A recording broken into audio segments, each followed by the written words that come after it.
Hi everyone, welcome to Maximum Attack Rallying. So after some distractions over the last week or so, we are back to rally talk with the ERC finale in Croatia this week. If you haven't watched some of my recent videos, including a trip to the Nürburgring, to the historic Reims circuit in France, and even to driving my first Porsche, do go and check those out. Try to do some different things on the channel and recording some things while I'm out and about, so do go and have a look at those. I would be very, very grateful indeed. Anyway, on with the show, as we have a fantastic and exciting conclusion coming to the European Rally Championship. Based in Zagreb, 172 kilometers of rally Croatia will decide whether Miko Marčić, Andrea Mabellini or John Armstrong are crowned the 2025 European Rally Champion.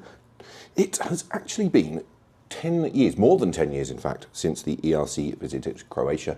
Obviously the event has made up a round of the World Championship for the last few years, but we are back to the ERC as things get shaken up. Of course, Sardinia and Rally Rome have switched positions in ERC and WRC from next year, but that's perhaps another video when we talk about the calendar in more detail. For this video, I'm going to focus on the ERC finale. So victory will be decided over 10 stages, with 6 on Saturday and 4 on Sunday. The opening, Krasisosis test, I've butchered that completely.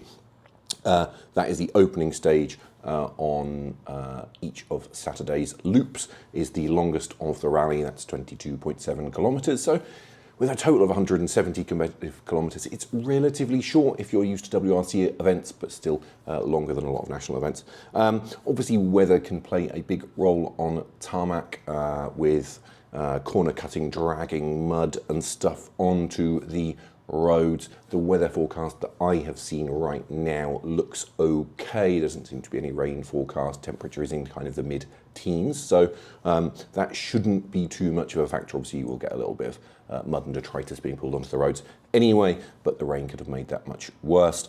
All eyes, of course, will be on the championship battle. So with dropped scores taken into account, Marčić holds a 2-point lead over Mabellini. The real battle then is probably between those two, isn't it? It's actually really interesting that neither of those drivers have actually won an ERC round this year. So it could be whoever takes first victory ends up being the champion. Ironically, of course, John Armstrong has won a rally, so he won the previous round in Wales. That was his maiden ERC win, but he'll need his rivals to have some issues if he is going to capitalise and take the championship. Winning is going to be difficult, isn't it? It's going to be difficult for any of those three, but when you look at the entry list, it's going to be even harder because there is a long list of names that could come out on top this weekend. I am going to read the main ones. So we've got Laurie Una, Mads Osberg, Mila Johansson, Nikolai Gryazin, Simon Wagner, Robert Jurgensen, Simon Tempestini, Eric Seiss, he's coming back in an MRF car, and Robert Vervez as well, WRC2 regular. So this entry list is bursting. It is simply bursting with talent, and picking a winner is very difficult indeed. That said, I have a sneaking suspicion that Mabellini might be the one to come out on top. He had a penalty in Wales at Ceredigion for some illegal recce activities by some of his service crew, and maybe, just maybe, that will be the thing, you know, after that fantastic fight back to make sure he kept himself in the championship. Maybe that will be the thing that pushes him on to victory in perhaps both the rally and the championship itself. So there is just that little niggle coming from me, but I think it is really too close to call. I think Armstrong could go well, but obviously, as I said, you know, he needs a bit of luck, doesn't he, to make the championship go his way. But if he can finish right up there in the standings, all he can do is drive his own rally, isn't it? So you never know. So that's about it as far as I can go with predictions. I really think this one is too close to call, and it could only just take the minorest thing. That's not a word. Just to flip things in any direction, can it? So it's going to be absolutely fascinating. There is, of course, plenty of interest outside that main championship battle as well. So in ERC3, we have Timek Abramowski and Hubert Kolecik battling for honours. And we also have the ERC4 battle between the current, now current, I should say, junior ERC champion Kalle Karlberg and Owen Lloyd. They're going for battle in ERC4, as I said, and there is even some WRC interest as well as a host of WRC2 regulars.